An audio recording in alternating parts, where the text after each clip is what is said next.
வணக்கம் நண்பர்களே. எம்இசி இணையதளத்தில் கம்மிங் அகடமிக் இயருக்கு 2025-26 அகடமிக் இயருக்கு அட்மிஷன் போடுறதுக்காக விண்ணப்ப படிவத்தை எப்படி நம்ம பூர்த்தி செய்கிறது இணைய வழியில் எம்இசி இணையதளத்தில் அப்படிங்கிறத இந்த காணொலியில் சுருக்கமாக பார்க்கலாம். வழக்கம் போல் எம்இசி இணையதளத்தில் நீங்கள் லாகின் பண்ணினதும் மெயின் இன்டர்ஃபேஸ்லேயே இந்த மாதிரி ஒரு ஆப்ஷன் வச்சுருக்காங்க.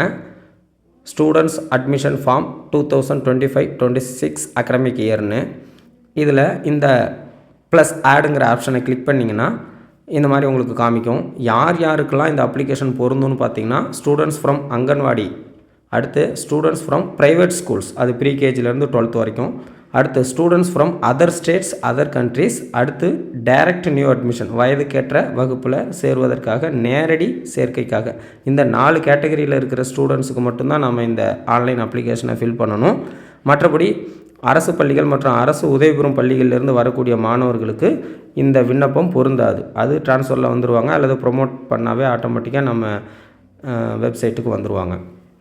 இதில் என்னென்ன கேட்குது அப்படின்னா, ஃபஸ்ட்டு எந்த டைப் ஸ்டூடெண்ட், அவங்க அங்கன்வாடியா, செல்ஃப் ஃபைனான்சர் ஸ்கூல்லேருந்து ப்ரைவேட் ஸ்கூல்லேருந்து வராங்களா, அதர் ஸ்டேட் அதர் கண்ட்ரிலேருந்து வராங்களா, அல்லது டைரக்ட் நியூ அட்மிஷனா, இதில் ஒன்று சூஸ் பண்ணணும்.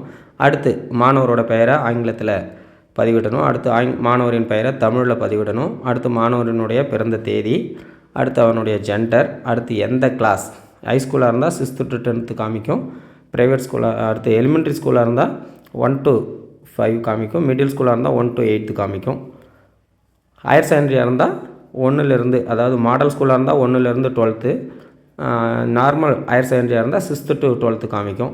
அடுத்து பார்த்திங்கன்னா ரிலீஜியன், கம்யூனிட்டி, அடுத்து சிடபிள்யூஎஸ்என்னா, அதாவது சிறப்பு கவனம் தேவைப்படும் குழந்தை வகையை சார்ந்தவரா அப்படிங்கிற டேட்டா கொடுக்கணும்.